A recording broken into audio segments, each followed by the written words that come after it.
Aura त्या फोटोमधनं तुम्हालाही दिसतो? What do you sense when you see a photo किंवा when you see a live person in front of you? त्याच्या आसपासचा ऑरा दिसतो आणि ऑरा म्हणजे काय? मला तसं म्हणलं तर दिसत नाही, बिकॉज मी म्हणलं तसं की मला सेन्स होतात गोष्टी. सो जे मला दिसत नाही ते मला सांगण्याचं काम माझा इनर व्हॉइस करतो.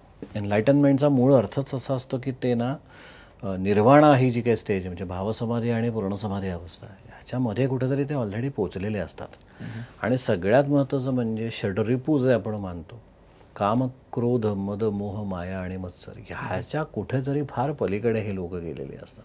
आपण जे कधी बघितले की कुठे गौतम बुद्ध असतील किंवा कुठलंही म्हणजे ज्ञानेश्वर माऊलींसारखं आपण घेऊया, तर ते आर एनलाइटन्ड आणि स्थितप्रज्ञ अवस्थेत ते दिसतात आपल्याला की ते they are at their own peace. आणि ज्या जगामध्ये मला असं वाटतं की पर्स्पेक्टिव्ह ओनली मॅटर्स, तो फक्त बदलता आला पाहिजे ना. मी नेहमी असं बोलताना सांगतो की रावणासारखा ज्ञानी माणूस नव्हता, पण एखादा ज्ञानीही रावण होता. हा विचार करणं तितकंच गरजेचं आहे. Perspective matters. आणि त्या दृष्टीनं ते असतं. त्यामुळे हे ऑरा मला दिसतात का नाही, मला सेन्स होतात पुन्हा एकदा.